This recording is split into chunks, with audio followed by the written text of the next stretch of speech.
I couldn't open my fucking 40. I was losing my mind. Dude, you want to intro it or me? I mean, I could try.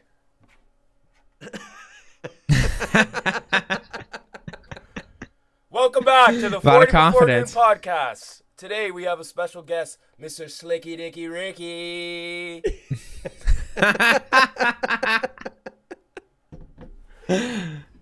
Gotta be kidding me.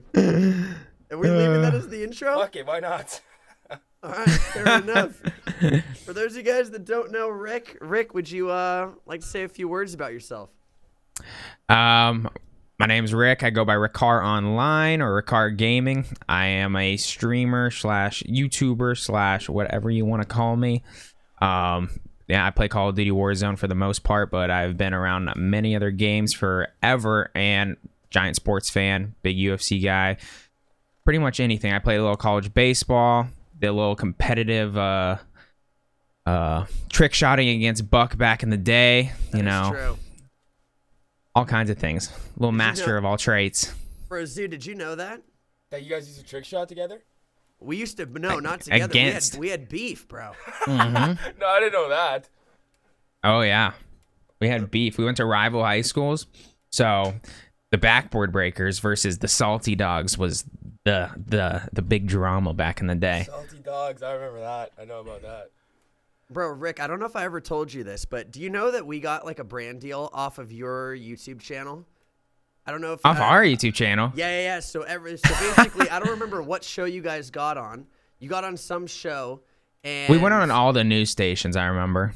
It might have been that.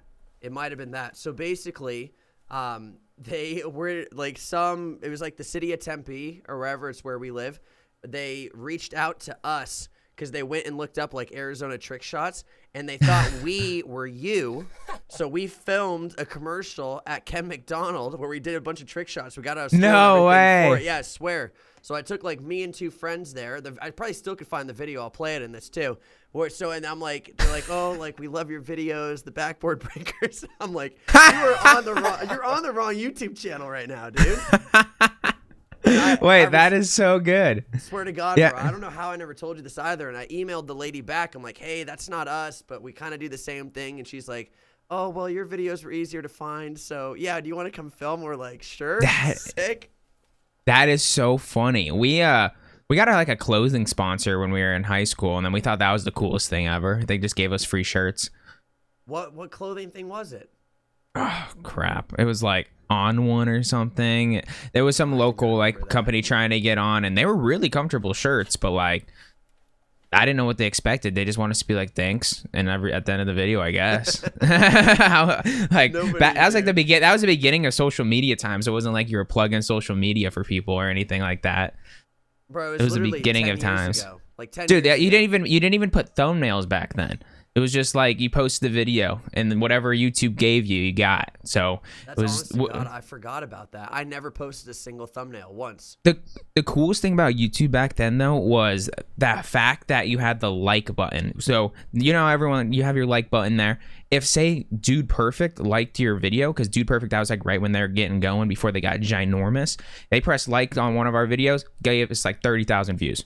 Instantly, the same I thing. remember that when it say liked by like big create like when exactly. I remember that was the old YouTube.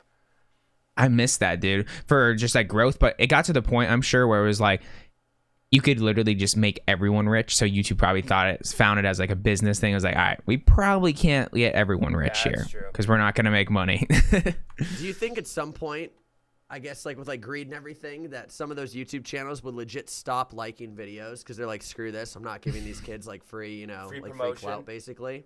Oh yeah, I guarantee it. Especially if you're in like a small, like say you play like a small game or you play, or even like trick shots at that point weren't that big. It was probably like you really didn't want to like take your viewership somewhere else. So if it's in that well, at that point people weren't uploading every single day really. Like YouTube was so basic, whereas that's no thumbnails, barely editing. You were lucky to find like a montage somewhere out there for video games. No one was just doing daily uploads. This is a weird question. I don't know if I remember. Could we put mid-rolls in videos back then, or was it literally just the video or the ad at the beginning? Oh, I don't remember honestly.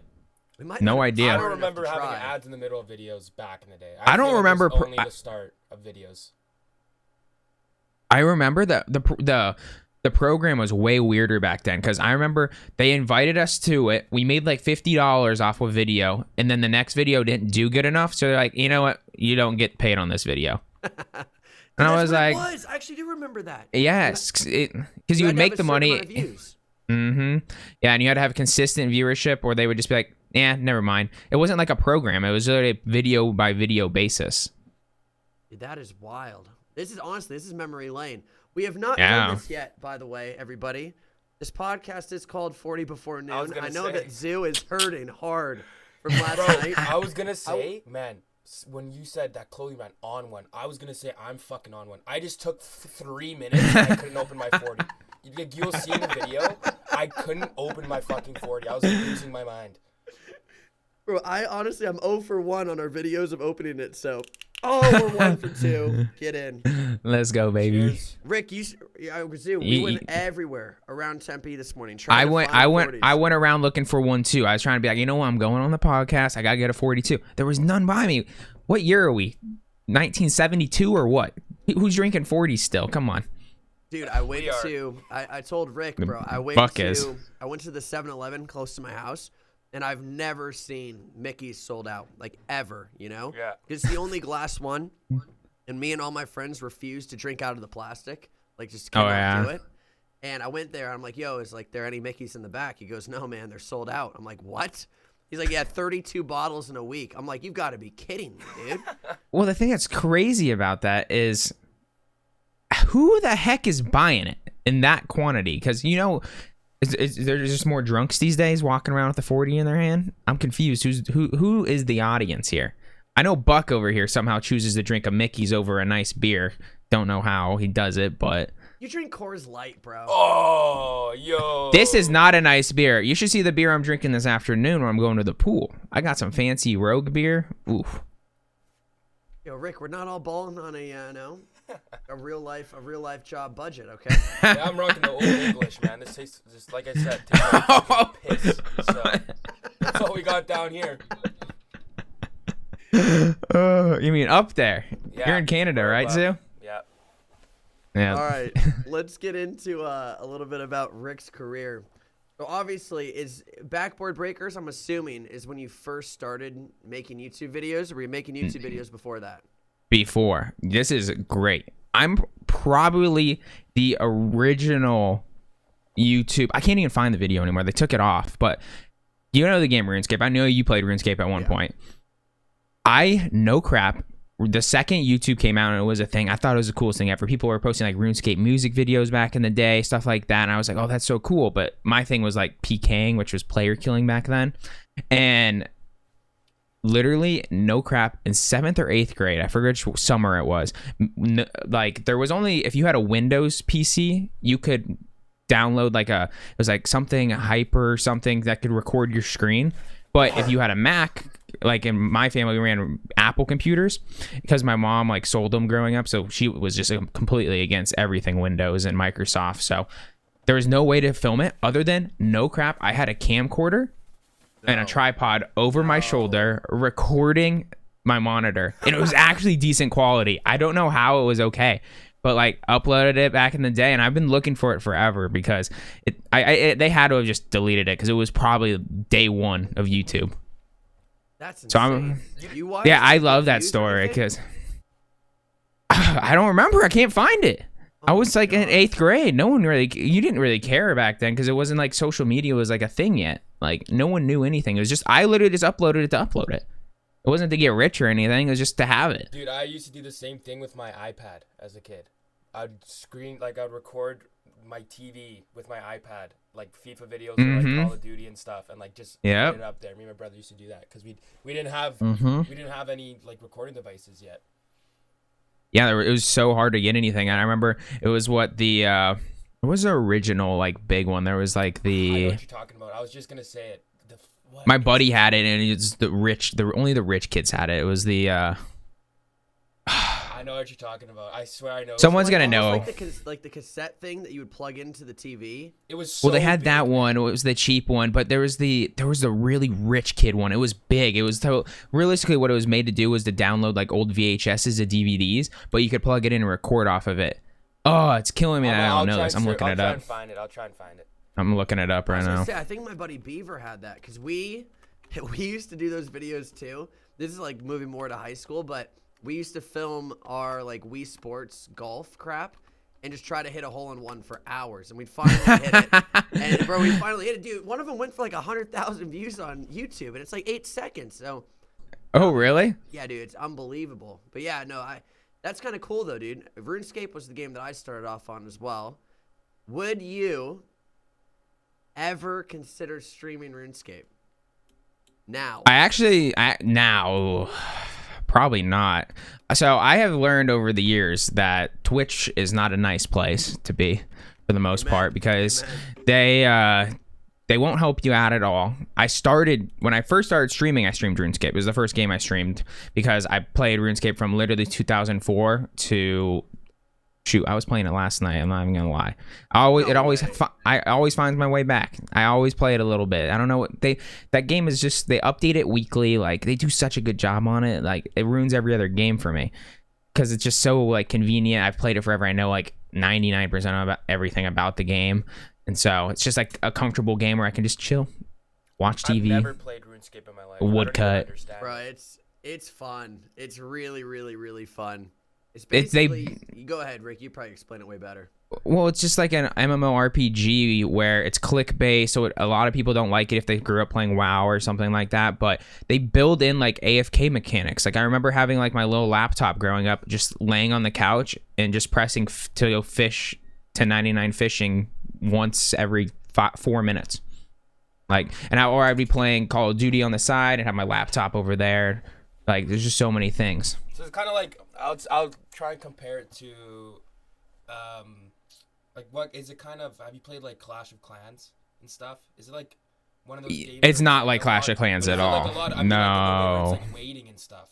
You know, like you like upgrade things and it takes like 3 days. No. There is like, as you got later into it, there was a couple things they added, but for the most part, it was literally just like, here's a tree, you chop it till that tree goes down, you go to the next tree, you chop that tree, and then you can take that tree, turn it into a bow, string the bow, and then go kill things with it. And you have to go to like the huge market, which is called, back in the day, you'd have to go to the banks where everybody was, but you learned how to like type your message like selling all of this for this much money, and you'd literally have to like negotiate with people back then as well. It was ridiculous. Yeah, exactly. You actually learned a lot of life lessons in that about like money, and like you learned a little bit low-key about like the stock market because you'd see things go up one day and then down the other. So it was a good thing to know, but definitely would not stream it in 2021 just on the basis of like, I've switched games so many times now that like when you switch one game, you're expecting your viewership to get cut in half, like every single time you do it. And for someone like me, I do it the worst way possible. Anyone that's looking to grow like a stream or whatnot, I've been streaming for like 4 years now. I only have like, I think I'm about to hit like 900 followers on Twitch, which is ridiculously low because I was a top 250 player in Fortnite on the West Coast when there was like peak World Cup. If you want to grow on Twitch, you need to either go to a smaller game / community, or you need to just stick in one situation and just go and just sell your soul. Yeah. And that's pretty much what I've done with Warzone now because I just kept switching over time. I went from like RuneScape to Madden to Call of Duty to Fortnite to PUBG to... If you're playing shooting games, you can kind of stay in the same realm for the most part. Most reviewers will be okay with it. But like, you look at like Fortnite to Call of Duty. I tried streaming Fortnite the other day because I've been having fun time watching like Nick Merckx and those guys playing the tournaments. And it's just, some people just hate it for some reason, which I don't understand. I guess that's why some people hate country music. Some people hate rap music. They're just people that don't like things. And I guess people have some strong opinions about that.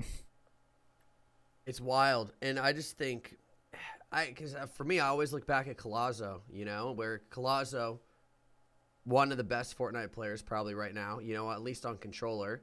That guy used to stream for like 14 hours every single day and would have 10 viewers. And I always remember, like, even showing M-Bone and showing all my friends, I'm like, dude, this kid runs a super, super legit stream, and he's not gaining any viewers off of it. And look at him now, bro. The kid's on nearly like 500,000 Twitch He just signed a TSM. Just signed with TSM. All it really takes, I guess, is, I don't want to say all it really takes, is obviously this whole streaming. You have to be really good. You have to be very good, and it takes a bit of luck on top of it, too. You know, like to get lucky for, you know, somebody to notice you, for you to have like a crazy tournament performance, stuff like that. Like any of that. Yeah, and Fortnite does the best in that situation because you have the weekly tournaments. There's literally a leaderboard that has your name on it. That's the one game. You can be a beast at Call of Duty. Like, I kill pro players all the time in Call of Duty, but no one cares. Like, there's no one's ever going to know. There's no way to grow in that other than just consistently, like I do every day. I upload probably 5 to 8 YouTube videos a week. And just grind. Just grind. First 6 months, I gained like 500 subscribers. We're now about 7 months past that. We started. Yeah, we're about 12 months total, or 13 months total into like a full-time YouTube, like almost every day uploading. And now we're at like 6,500. So like it took like literally 6 months almost to get any kind of ground gain. And then from there, it's kind of taken off. What I think is taken off. Last month I gained like 1,400 subs or something. So it's like, if I would have gained 1,400 subs the first month, I would have probably quit because I would have gotten sick of like, or bored of just being like, oh, there's only 1,400 people. But I had to go through I got like 12 subs the first month. Like, it's a grind. This is what I was going to ask next, and it's kind of a question for both of you. Do you think that people give up too early on the content creation, I guess, like just career path? Yeah, and I mean, I no, you go first, Zoo. You go first on this one. Let's hear what you got to say. I do, because obviously I think that I get your question. I mean, I was gonna say, like, when it came to me streaming, like, start off great, but I honestly, when it comes to FIFA, I can't sell my soul to that game. That's how much I can't get in. Like, it sucks. It doesn't make me happy. The only thing I like about streaming is just obviously the interaction. When you build relationships, that's like crazy to me. And it's like think about it, like you two in here, never would have known you guys if I never got into it. But I think people do give up too early because, like Rick said, you just gotta keep doing it, and then hey, who knows? One day you could get a Castro raid, and boom, your life changes. Yeah, I mean, that's the thing with Twitch is you basically have to have that raid at some point, or just consistently like market yourself. But I do think people quit too early because the expectations are too big. The perfect example is when Fortnite was on top of the world. This was when really Ninja blew up was averaging 200,000+ subs and 200,000+ viewers, which you look at Nick Merckx now, and he's the biggest by far, and he's barely touching 80K unless there's like a big update. He hit like 400K the other day. But like Ninja was sitting 200,000, and everyone was like, oh, I'm gonna go buy that $150 piece of equipment. I'm gonna get famous like him. And at that point, I was already about a year-ish into streaming, and I was like, it's not that easy. I had a bunch of friends that were like, I'm pretty good at Fortnite, and I was like, yeah, you're solid, but like, you gotta remember, like, there's also a million other people doing exactly what you're doing right now. What's gonna make you different? Players. That's what it is, dude. A million. There's 100 million solid players in Fortnite. Yeah, I know exactly though. Yeah, so I do think people quit too early. It's just everyone expects that instant success. No one wants to put in the time. I consider it to be like a sports growing up for me because I played sports all the way up through college, and you have to put in time to get better. And if you don't want to get better, you're just going to be average. You can see a million different people like Devin Booker streams, who is a professional basketball player, and the dude talks like 3 times the entire stream. Yeah, true. Like, and he's the best basketball player in the world. Yeah, he's going to have thousands of viewers still too. That's the thing. Yeah, but if you watch his stream from an entertainment standpoint, if you didn't know it was Devin Booker, it's the most boring stream I've ever watched. And he's legit at Call of Duty. Like, he's actually really good at Call of Duty for like a professional athlete. And it's so boring. It's terribly boring. And I'm a Phoenix Suns fan, so. What I was gonna say is, like I said, I think everybody's expectations are way too high at the beginning because they see, like you said, Ninja or Nick Merckx, and they see, oh, this guy's got 50,000 subs, dude. What the hell? And, you know, that's just like 250K. Like, they don't know the math or anything at the beginning of it all. Yeah. Like, man, they look at their job. They look at this. They're like, oh, crap, you know, this is it. You know, let me try to do this whole thing. and then they get in there and they have 2 or 3 viewers, which is where everybody starts. Everybody starts off. If you're lucky. Yeah, if you're lucky, you might have 0 viewers for a while. It's very true. And you sit there for a week and you miss hanging out with your friends one weekend. You miss hanging out with your friends for 2 weekends. You miss hanging out with your girlfriend for 3 weeks, And after a month, there's still 0 viewers in there. In your head, you're like, dude, screw this. I'm not doing this, Yeah, and everyone just stops. The best way I've ever heard it be put is like Nick Merckx. He said when he started, there was no one watching him, but you just turn on the stream every time you play video games. Perfect. So, yeah, and that should be your attitude towards it, is that I'm just going to do this in case somebody comes in. And that's how it should be. If that's the streaming approach, that's exactly what you have to do. But if you're going for to actually grow in 2021, it's so big.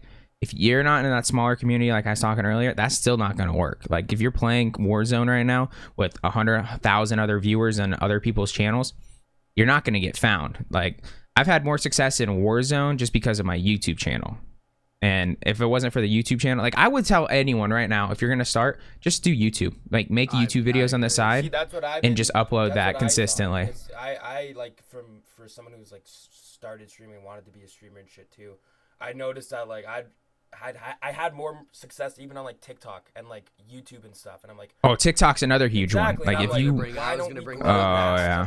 So that's why I've completely I haven't streamed in a month, but I've been trying to do this other shit. With Buck, we're doing this TikTok thing and we're grinding out the shorts, all this just to get out there, right? And then once you gain the following, oh hey guys, I'm gonna start streaming. Oh, okay, you already got maybe even if it's 20 people coming to watch your stream. Oh yeah, totally. And seen way easier. So that's kind of what my approach has changed too. Is okay, let's build off. Let's use this TikTok thing for sure, and YouTube, blah blah blah, and then hey, maybe one day it could just be completely switched to streaming. Yeah, 100% for me right now. I stream to get YouTube content. That's just what I do. Yeah, you're killing on the YouTube. Yeah, and so to me, I don't even look at my viewers. I don't look like anything. But we'll get a little bit into it in a second here. I did drop my Twitch affiliate recently, which I would recommend to a lot of people right now. That's what I was literally. Recommend? I don't know. See, yeah, I don't know if you knew this, dude, but that was one of the things I was going to ask Rick today. Was he is the only person I know that has requested to get his affiliate moved on Twitch, because the way that the contracts are structured for that, which it's a bullshit contract. It's really bullshit. Really stupid. Is hey. You average 3 viewers on Twitch and have 50 followers. You can now accept bits, but you can't touch any other platform.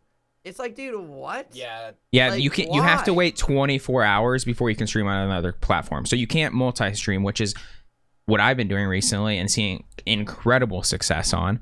And just from having my YouTube following of 6,500 followers almost, or subscribers, I'm averaging 25-ish almost every stream, getting into on a big update I had almost 90 people in a stream, where on Twitch I was between averaging 7 people.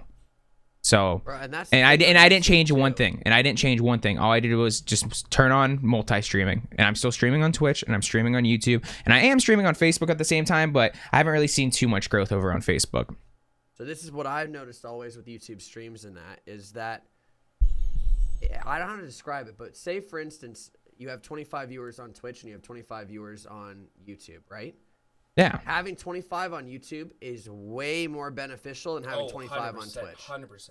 Because you can there's legitimately a chance that your stream will get recommended and pushed, versus Twitch, where bro, if you're not pulling over 1,000 viewers, you're not recommended. That's just literally how it is. Oh yeah. Coming I've seen, I guess, the top of it and the low of it, when I started versus when I left Twitch. And the reality is, if you're not number 1 in a video game category, there's really not all that much growth. You have to be top 10. You have to be at least top 10 if you want to get any new viewers. Because if you have 1 viewer streaming Warzone, do you know how far you have to scroll? You have to literally scroll for 10 minutes. And then you also have a choice of 30 streams when you scroll for 10 minutes. And what are the chances they're going to click on yours? You know what? There's no shot. Exactly. That's funny you say that. It's just because, that's how I found Buck. Everyone who doesn't know is, bro, I've known Buck for what 6 years now, and I was on Twitch one time, FIFA category, scrolling down, because I was like, I don't know, I don't really want to watch the same old like the high viewership. I was like, let's just see what's out there, and somehow I stumbled on Buck's stream. He maybe had like probably 5 viewers. Yeah. And I went Buck's also nasty at FIFA, so he was probably like, no, bro, this was like you are compared to the rest of the world. But compared to like the rest of the world, you're pretty nasty. So when you put it into the category of like, you probably had like a title of like butt champs, like going for 30-0 or something. No, you know what it was? Butt champs didn't even exist. You know what it was? Oh, really? This is how long it's before that. You know what caught my eye? Yeah, what was it? With Buck's stream. This is what it was. He had in his title FIFA Tournaments. That's what perfect, bro. Buck used to run tournaments on FIFA before Foot Champs and anything for the like viewers, and he'd do like, okay, winner gets a $15 gift card, which is I thought it was genius because no other streamer was doing this, right? And I went in there. He was like, oh, if we got enough people, let's run a tournament in the stream. I'm like, oh shit! I text my cousin and a couple buddies, like, yo, get in this. Let's do a tournament. It'll be fun, whatever. And then I remember I watched Buck grow, and the main thing he did was the tournaments. And I swear, that's what helped, like, I swear Buck never did the tournaments. I don't know. Like, I swear to God, that was huge. That was massive back then. I thought it was so cool. Like, as a funniest part, I was going to say the funniest you have to be part different. You have to. And I think at the beginning, a huge thing is being inclusive. Yeah. It's like 100%. A very, very big thing is being inclusive. A funny thing, because I know we're never going to talk about this ever again, and this is about Rick. Basically, I don't know if you know who DH Tex is. He was the FIFA world champion, Rick. Okay. He was like 16 He's a millionaire. He's won millions of dollars. Won the world championship when he was 16. This kid messaged me, right, as he was going into the huge tournament in Europe, and he said, "Hey Buck, don't know if you remember me. I used to be in your $15 streams like for all the time." He used to play He goes, and I'm playing in this tournament, and I didn't see it until after he had won the tournament. And I went and looked at my requested DMs. I'm like, dude, you're kidding me. And bro, I used to do this. Kid was like 13 years old, dude. He used to fuck us up. He used to fuck us up. Yeah, dude, destroy all of us, dude. Dude, grinders, bro. Bro. If I saw him in the chat, he's like, oh, I'll play in the tournament. I was like, well, fuck, man. There goes my chance. Like, it was over. It was done. The kid was insane. Well, yeah. So we can lead this into a question for Rick here, too. Like I said, I think being inclusive at the very beginning of streaming is one of the best ways to be. You know, it's like, hey, if you come in, like, we'll run some games or we'll play against you, you know, like Zoo. Definitely. Explained. But where do you find the balance of, I guess, how do I describe this? The balance between, maybe the transition between you're an inclusive stream to now, like, I'm just going to run with really good players to put out the best content I can. Did you ever go through something like that?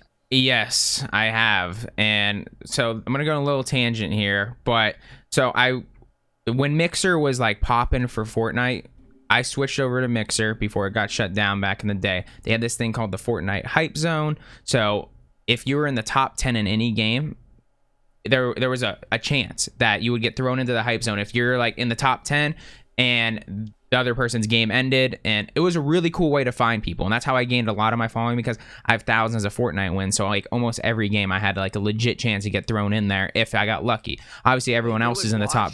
They would watch your stream? No, so they had a built-in like channel called the Fortnite Hype Zone on Mixer, and that's why I loved it so much over there. Oh and it was strictly only people in the top 10, and they had an algorithm where it was set up to where it would know where to look on your like every stream going on. If it said in the top 10, they would throw you in there, and you had a chance. And every time you got put in there, there was between 150 to 1,000 people. So, and even sometimes there was some bots and stuff. So there was like 10,000 people in there sometimes. So you would get thrown in there and you'd instantly gain 100 followers. Instantly. That's the coolest program I think I've legitimately ever heard of. That's insane. No, they killed really that. It's 100% why I switched to Mixer. Like, and I said on Twitch I have like 900 followers. On Mixer, I streamed there for 1 year and I gained like almost 7,000 followers. Holy crap. Because of that algorithm, and I was legitimately good at Fortnite, so people would go in there and be like, just jaw drop that I was like that good at the game, and then you'd get a bunch of new followers, they'd hang out, and then it transitions into this weird spot where you're like, they always want to play with you. They just wanted everyone in a good battle royale player like game. If you're not big enough, like Nick Merckx or something like that, or that's the ultimate. But like when you get bigger, like you know more people. If you're just playing with your buddies all the time, people are like, "Can I play? There's a spot open. Can I play? Can I play?" Yep. And then you start running viewer games. And I ran into a really big issue on Mixer where it was strictly like viewer games all the time, and there was like people like on like a viewer day, like I did it every day, but like there was legitimately 50 people in queue waiting to play with me. And I had to like get a queue service, like help me with it, a bot. It was a disaster and it was terrible. It wasn't fun because at the end of the day, it was fun getting some of these kids wins, but it was just like every single day, can I play? Can I play? Can I play? And then it gets to the point where they're like, I don't want to play with you today. Like you were a piece of crap person yesterday. Why would I play with you today? It's not like, even that though. I mean, it is that, but at the same time, it's like what I noticed when I was crazy inclusive too was that if you aren't inclusive that day, they leave and they find the next streamer that is inclusive. They're not necessarily there for you. They're using you there to have somebody to play with. Being a part of the stream. Some people just look straight. That's all they want. That's all they want. And it's like it sucks because like as a streamer, you're like, oh well, like I don't want to be inclusive, but also I don't want to lose viewership, right? But so it's like you're stuck in the middle. It sucks. I get it at the end of the day, like not everyone has friends to play video games with. And so I do try to like what I've transitioned to nowadays. Now that I have like a pretty good following on YouTube, people always ask me in my comments to play. I get people asking me on stream, can I play? And I do like viewer games. I'll throw like a viewer in with our like team of three people and make them like the fourth every once in a while. And then like maybe once a week, I'll just do like 2-3 hours of viewer games, maybe once or twice a week. And other than that, I'm like, guys, just if you hang out on the stream more often, you stay consistent in here, you have a much better chance to get in if you're just chill in the chat and have a good time. Because I don't want to play with the person that's sitting here going, can I play? Can I play? Every single day is the first thing you say. Like, at least say hi. You don't want to play with someone who's just there basically to use you and like be a part. You know what I mean? Like they're just there to when you know they're just there to want to play with you. Like that's it. That sucks. And like, well, the thing about viewer, you know? Exactly. And the thing about Fortnite that's so difficult, Warzone, is the skill-based matchmaking is so insane in that game. So I'm playing against literally Swag and Nick Merckx one game, and I'm playing with this kid that can barely run straight with the controller. And I'm like, how am I supposed to carry this kid? Like, back in Fortnite, there was no skill-based matchmaking. You can build, do all this stuff. I won almost every single game. So that was perfect for viewer games. But if you do viewer games now, it's like, we're dying off the rip like almost every game. I'm trying to survive. Like it's just a different environment, unfortunately. I would say though, if you could run like playing with people the right way, God, it is huge. Like Buck, let's say like last summer when we would run, like Rick, you played with us a couple times with Sam, you know, like we had a good group of guys and it was hilarious every time. It's so fun. And people started looking forward to us playing Warzone just because it was jokes. It was friends playing, talking shit to each other. And that's when you could find that, I think that's a perfect recipe. Like think about it, like Ninja, when he played with Drake, the world was like, holy shit. Like, you know what, like if you could find a good balance, I think it's humongous. But also I also get like, you don't always want to just have that every time. It's like you get tired of it pretty quick too. It's almost like the balance, I'd say, between making one viewer happy and putting out good content. Exactly, 100%. Yeah. You know, if you're dying off the rip every 2 seconds, Rick, you know, just because I'm leaving that stream. I'm not watching you. That's what, you know what I mean? There's only so many times you can watch it where it's like maybe it's funny the first time, the second time you're like, and then by the third time you're gone. And that's just how it is. Because at the end of the day, it's an entertainment like level value thing to put out to people. And if it's not entertaining, it sounds really bad to say, but that one person being in the stream for that moment doesn't equate to, you know, entertaining the 20, 30 people that are there. And I agree. I think something that's really good to touch on too on this situation is like when Ninja was blowing up in the world.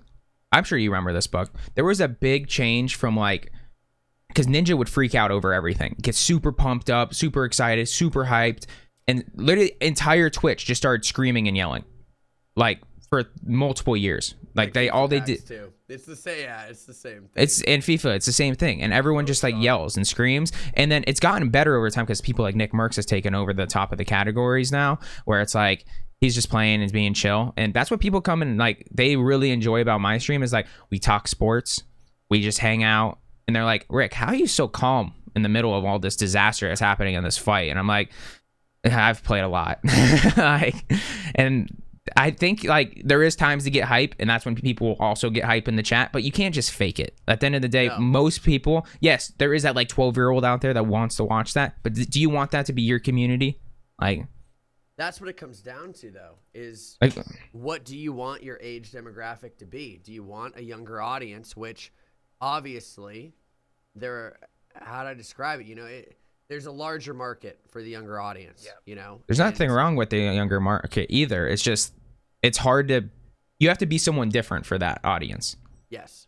Where I personally Most people would rather have, and it sounds like you're the exact same way, and I'm sure Zoo is too, I'd rather have an older audience. Oh, yeah. You know, maybe less viewers, you know, older audience, but can totally be yourself the entire time that you're on the stream, the entire time you're making YouTube videos. And you just don't feel like you have to put on an act. You know, you turn on the video game and you play it the way that you want to play. And people will gravitate towards that, you know? Like you said, you're a college athlete, right? People love that, bro. Anybody who's played college sports be like, yo, this guy's cool. He's chill. It's just... Exactly. Like 90% of people that played sports growing up, they're like, all right, you played sports? I can vibe with you. Cool. Exactly that. Instead of screaming, you know, high pitch. And like, once again...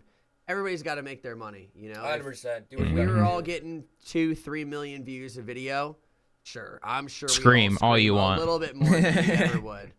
We'd have to, dude. You know, it's like it's money at the end of the day. But yeah, it's weird kind of finding that. I went through that too, where I like used to dance and do everything for like donations and stuff. And it's so funny. I remember it was great. And like, honest to God, I mean, I did it just because it's fun, whatever.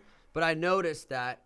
You know, it was a very, very younger audience that would stick around for that. And there's nobody my age that's going to be like, yo, I'm going to go watch this kid dance for $1, dude. I'm like, you know, so I just like slowly transitioned my way out of that because I wanted to have an older audience just for I guess just being, not just being yourself during the stream, but it's exhausting. I think it's pretty, it's pretty easy to like transition to that though. Like when I like, because again, like it's pretty different. We have like 3 different levels of streamers in here. Like I was like low, right? What I wanted to do right away was like going into it. I was like, I don't care what it is. I'm gonna be 100% myself. Like that's it. I don't care. I'm gonna fuck it. I'm gonna swear every sentence. I'm gonna fucking scream sometimes because but I just didn't want to be fake, you know, because I don't like get hammered. Exactly. Like I got hammered on literally stream. miss his chair and like fall over and come sit back in it. Bro, exactly. I would get drunk on stream. I'd do all this stupid shit because that's like that's what I do. Like I'm just like fucking dumb kid, right? And like I think that completely helped people be like, oh shit, this guy's really relatable.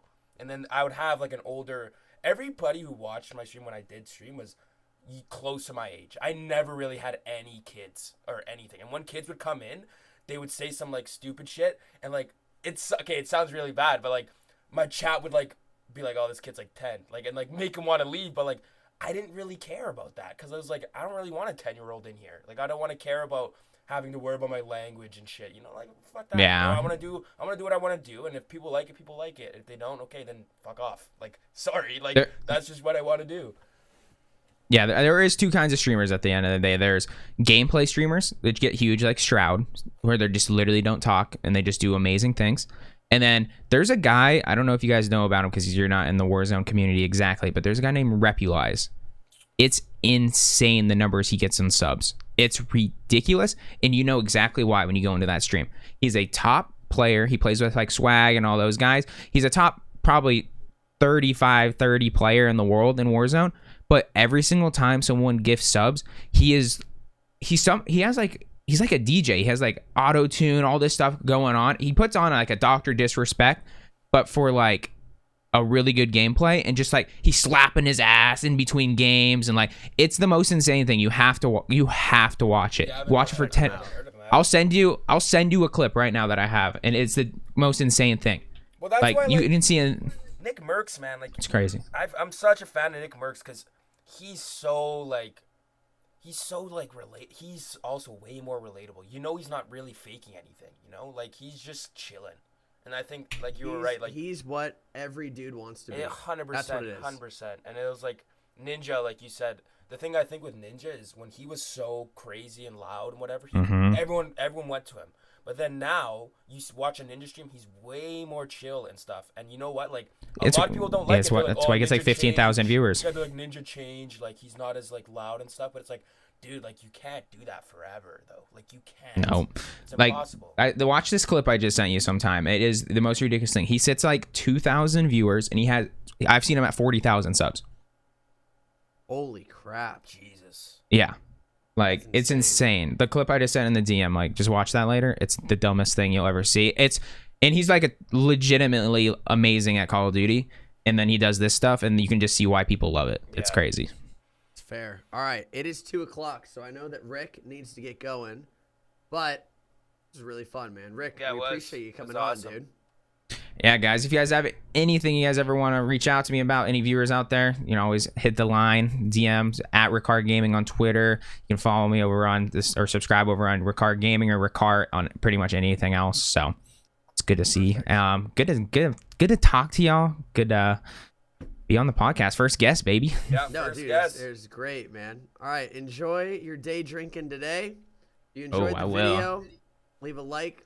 Subscribe if you are brand new, and go subscribe to Rick, all right? Yeah, go do it. See you guys later. Peace.